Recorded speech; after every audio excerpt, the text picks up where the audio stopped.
सभी मेरे छात्र छात्राओं को प्यार भरा नमस्कार।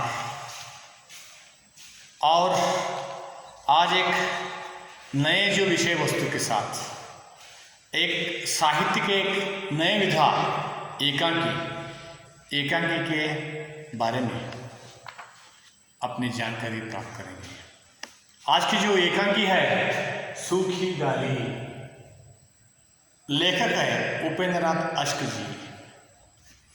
पिछले जो 2 क्लास में मैंने बताया था कि आपको एकांकी के जो परिभाषा, एकांकी के जो तत्व और एकांकी ने क्या है, और हिंदी साहित्य के जो साहित्य में एकांकी के जो प्रमुख जो यानी एकांकी के जो प्रामुख्यता क्या है, इसके बारे में मैंने आपको जानकारी दिया। और ये जो एकांकी जो है मैंने बताया हूँ आपको, ये अंग्रेजियों की देन है। अंग्रेजियों में अंग्रेज के जो लेखकों ने एकांकियों को लिखने की जो प्रथा को शुरू की। नाटक जो है वो भारतीय कविवरों का, आचार्यों का जो देन है। और ये जो नाटक के जो परिधि व्याप्ति सीमित रेखा ज़्यादा है, एकांकी बहुत छोटा है। इसके बारे में मैंने पिछले जो क्लास में क्या किया, चर्चा किया। और ऐसे सूखी डाली, इसके बारे में मैंने प्रस्तावना के रूप में पिछले जो क्लास में बताया हूँ। सूखी डाली कन्नड़ में कहेंगे वनागिद कोंबेगलू। एक पेड़ है और इसके लिए डालियां हैं। पेड़ के जो डालियां क्या हो रहे हैं, सूख रहे हैं, सूखा हुआ है। और इसमें क्या होता है, पेड़ का भी प्रमुख क्या है, पेड़ के जो प्रमुख जो अंग है डालियां, वो नाश हो रहे हैं। प्रस्तुत जो एकांकी सामाजिक बोधगम्य और अविभक्त कुटुंब के बारे में है। भारत देश को स्वतंत्र मिला। स्वतंत्र मिलने के बाद अंग्रेजों के जो राज्य थे, अंग्रेजों के संस्कार, अंग्रेजों के जब नीति, अंग्रेजों के जो अनुकरण बिल्कुल बंद नहीं हुए। भारत देश के जो संस्कार या संस्कृति किस प्रकार है, अविभक्त कुटुंब। इसके लिए एक उदाहरण है, महाभारत में देखते हैं 101 मेंबर्स, सदस्यों को हमने देखते हैं। इस प्रकार भारत देश के जो परिवार, भारत देश के जो संसार मिलजुल कर रहने के जो परिवार थे। और अंग्रेजों का जो संसार कैसा है, विघटनकारी प्रवृत्ति को। शादी होने के बाद पुत्र और जो पत्नी अलग रहते हैं, अपने माता पिताओं को वृद्धाश्रम में रखते हैं। माता पिताओं का जो श्रृंखला कैसा है, वाइफ नंबर 1, वाइफ नंबर 2, है ना। भारत देश की संस्कृति, अगर भारत देश के एक प्रजा का या नागरिक का या एक पुरुष का अगर आज शादी हुआ तो मरते दम तक उनके साथ उनकी पत्नी रहती है। स्त्री का भी ऐसा ही है। एक नारी का अगर आज शादी हो जाता है, मरते दम तक अपने जो पति के साथ उनकी जो जीवन बिताते हैं। विदेश में क्या है, एग्रीमेंट्स, वपंद जो कहेंगे, 5 साल के लिए, 10 साल के लिए, 15 साल के लिए, है ना। 15 साल तक मात्र पत्नी है और एक शादी हो जाता है। स्त्री का भी ऐसा ही होता है, पुरुष का भी ऐसा होता है। उधर पवित्र की जो बात कहाँ है, इधर पवित्रता की जो बात है। भारत की जो कल्चर, जो संस्कृति इस प्रकार है। और संस्कार या संस्कृति इतना ही नहीं है, एक परिवार में मिलजुल कर रहते हैं। माता पिता, पुत्र वर्ग, सुपुत्र वर्ग, पुत्री और दादा नाना नानी, कितने जो हमारे जो संसार में सदस्य, सभी जो सदस्य एक एकत्र जो कुटुंब में, एकत्र जो परिवार में रहते हैं। और सूखी डाली नामक जो एकांकी के माध्यम से कवि उपेंद्रनाथ अश्क जी जो लिखना चाहते हैं, एक संदेश देना चाहते हैं, एक बोधगम्य संदेश। कैसा? सामाजिक परिवेश बदल रहा है, भारतीय संस्कृति, भारतीय संस्कार नश्वर हो रहा है, हम लोग विघटनकारी प्रवृत्ति को अपना रहे हैं। एक पेड़ के डालियां क्या हो रहा है? अलग हो रहा है, डालियां नाश हो रहा है, और पेड़ ऐसे ही आंख बंद करके चुपचाप नहीं बैठना है। पेड़ को कुछ ना कुछ काम करना चाहिए, उसे बचाना चाहिए। मात्र हमारा जो भारत के जो संस्कार या संस्कृति बच जाता है, विघटनकारी प्रवृत्ति दूर हो जाता है, हमारा कुटुंब अविभक्त कुटुंब के नाम से रहता है ना। यानी हम लोग प्राचीन काल में देखते थे कितने जो सदस्य 100, 80, 200 इस प्रकार के जो अनेक जो कुटुंबों को हमने देखते थे। प्राचीन के जो इतिहास को हमने पढ़ते हैं, इस प्रकार के जो सदस्य रहते थे। अभी आधुनिक काल के जब गद्यों को पढ़िए, प्रोज में पढ़िए, पोएट्री में पढ़िए, गद्य या पद में पढ़िए, क्या है? एक संसार है, एक पत्नी है और एक पतिदेव है, उनके 2 बच्चे हैं, हो गए, है ना। ये सभी हम लोग देख रहे हैं। ये हमारे जो भारतीय कल्चर या संस्कृति या संस्कार नहीं है। लेखक वही जो दोहराने की जो कोशिश, सूखी डाली नामक एक जो एकांकी में लेखक उपेंद्रनाथ अश्क जी लिख रहे हैं, ये हमारे संस्कृति या संस्कार नहीं है। हमारा संस्कृति अलग है। कैसा है देखिए। और एक बार उपेंद्रनाथ अश्क जी के बारे में मैंने बताऊंगा। एक निपुण एकांकीकार है। निपुण एकांकीकार यानी सरलता से, स्वाभाविकता के साथ उनका जो साहित्य लिखने लायक, पढ़ने लायक एक क्या है, उनके जो साहित्य जो कृषि है।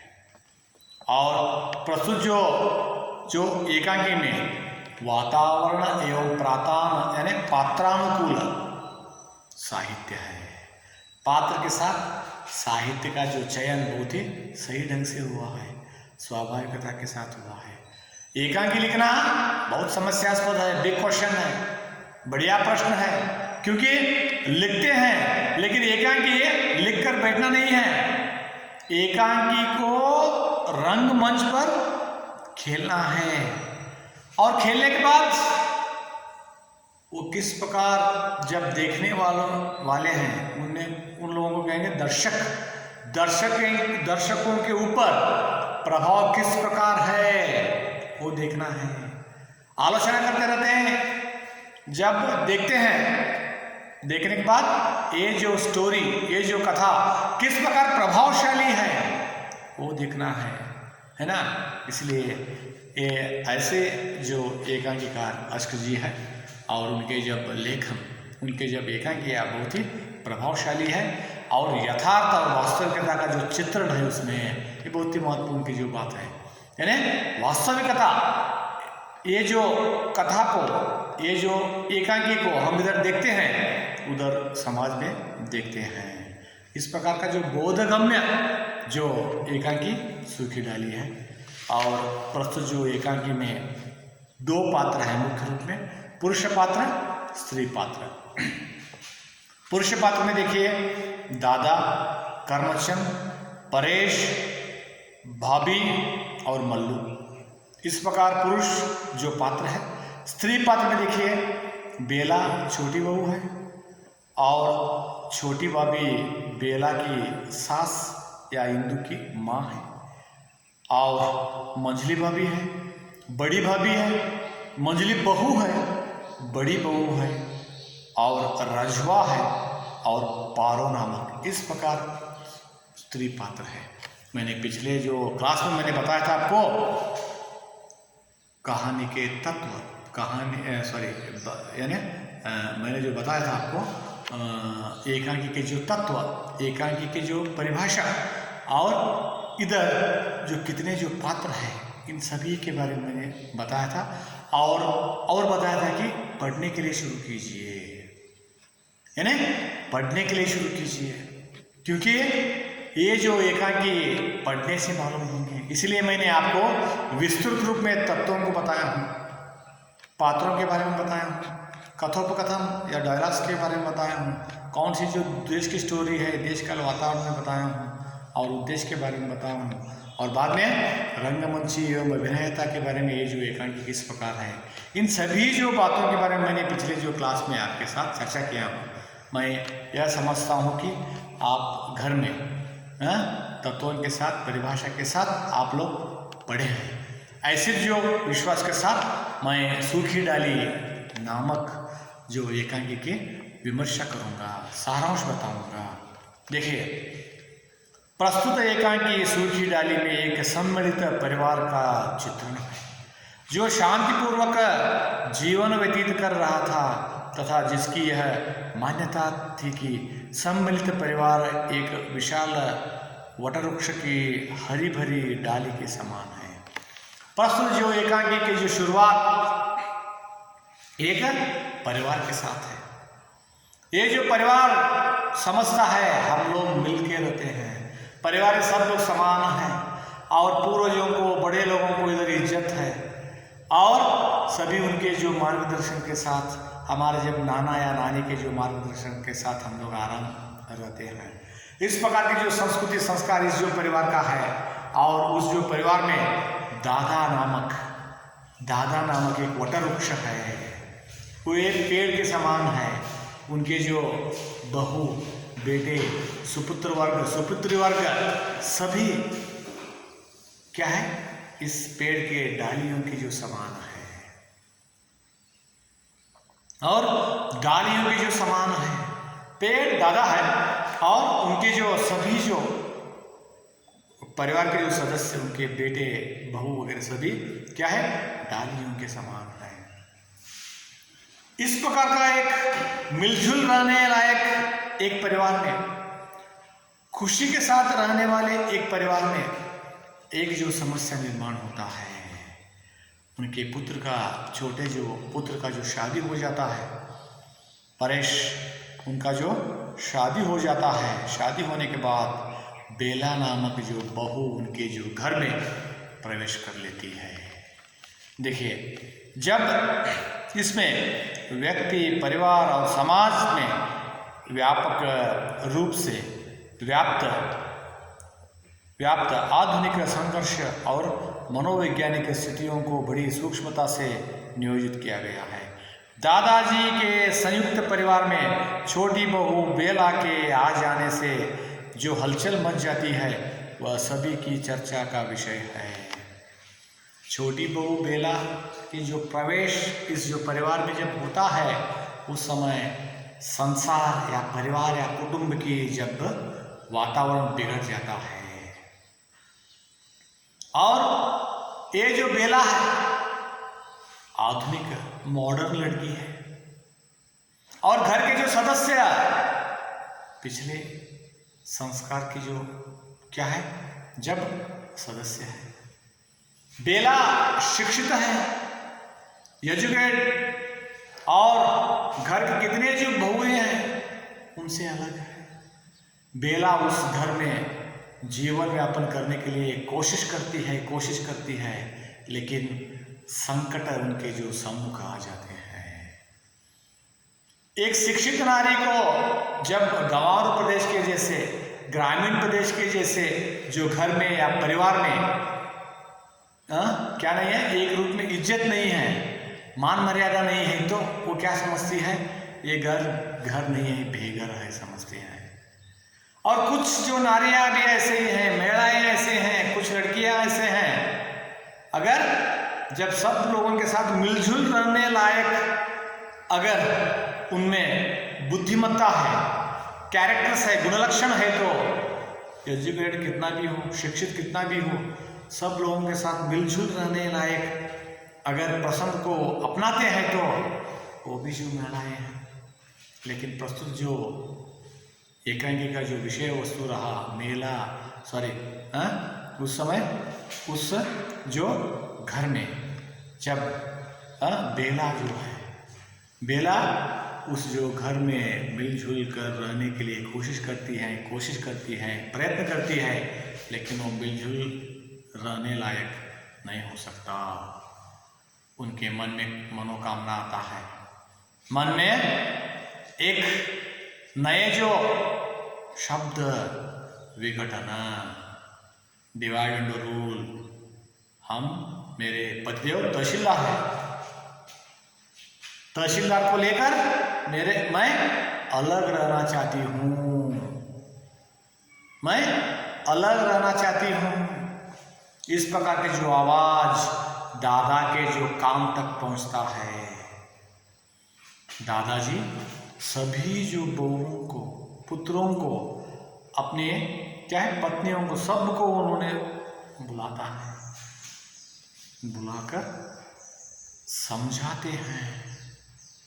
बेला जो है आधुनिक लड़की है, मॉडर्न नारी है और शिक्षित है, और आपको क्या करना है, उनको ये बड़े मान मर्यादा गौरव देकर उनके साथ वार्तालाप कीजिए, बहुवचन के साथ उनको बुलाइए। आप बड़े हैं, आयु में आप लोग बड़े हैं, मैं मानता हूँ। क्या करना है आप लोग, उनको बहुत ही इज्जत के साथ देखिए। और दादा के जो अनुभव मार्गदर्शन से सभी जो वही जो अनुकरण करते हैं, फॉलो करते हैं। देखिए आगे देखिए, यानी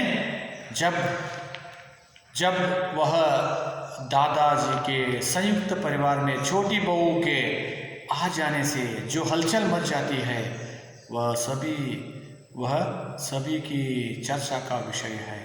किंतु दादाजी के अनुभव समझाए जाने पर घर के सभी सदस्य जब उसके प्रति एक दूसरा ही व्यवहार आरंभ कर देते हैं, तो बेला का अपना दम घुटता सा प्रतीत होता है और अंत में वह इंदु के समक्ष आत्मसमर्पण कर देती है। दादा के जो बातों को, दादा की जो वाणी को, जो सभी जो घर में कितने जो सदस्य हैं, सभी जो अनुकरण करते हैं, करने के बाद जब बेला को मालूम होता है ये घर ही है, ये घर बेघर नहीं है, और बाद में उनको पश्चाताप होता है, प्रायश्चित होता है। ये घर में क्या है, मिलजुल कर रहने वाले, फीलिंगफुल, भावनात्मक संबंध अच्छा है, और ये घर ही है।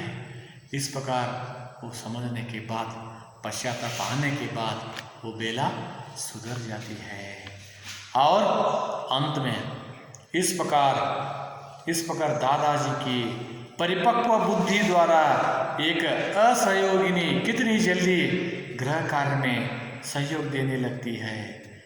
यानी जब बेला के जो मन में, बेला के जो मनोकामना में क्या था, मानसिकता क्या था, अलग, विघटनकारी, डिवाइड एंड रूल, जब उनके मन में ये जो भाव, ये फीलिंग जब आए थे, वो क्या होता है, बदल जाता है। वो घर के जो परिवेश मान मर्यादा के साथ बदल जाने के बाद सब लोग बेला के साथ बहुवचन में वार्तालाप करते हैं, जी के नाम से वार्तालाप करते हैं। उस समय वो समझती है मैं छोटी हूँ, मेरे से भी इधर पूर्वज है, बड़े लोग हैं, बड़े बहू है, माता है, पिता है, उनसे मैं जी के नाम से, बहुवचन से मैं क्या है, ये लोग इस प्रकार का जो इज्जत मैंने जब प्राप्त कर रही हूँ, वो बिल्कुल सही नहीं है। हमारे जो भारत देश में क्या है, पूर्वजों को बहुवचन में वार्तालाप कीजिए, जी के नाम से वार्तालाप कीजिए, लेकिन मेरा जो इरादा अलग है, और मैं गलती किया। इस प्रकार का जो पश्चाताप होने के बाद ये लोग समझते हैं, ये लोग सुधर जाते हैं, और बेला अपने आप सुधर जाती हैं। और इस प्रकार श्री गंगा प्रसाद पांडे का कथन कितना सार्थक है कि दादा रूपी वटवृक्ष की छाया में परिवार के भीतर चलने वाले संघर्ष की चरम अभिव्यक्ति बेला के इन शब्दों से स्पष्ट होती है कि जब दादाजी पेड़ से किसी डाली का टूटकर अलग होना पसंद नहीं करते, पर क्या आप चाहेंगे कि पेड़ से लगी वह डाल सूखकर जब मुरझा जाए, संक्रांति काल की अस्त व्यस्त में व्यक्ति वैचित्र की यथार्थ झांकी प्रस्तुत करने में यह नाटक पूर्ण सफल है।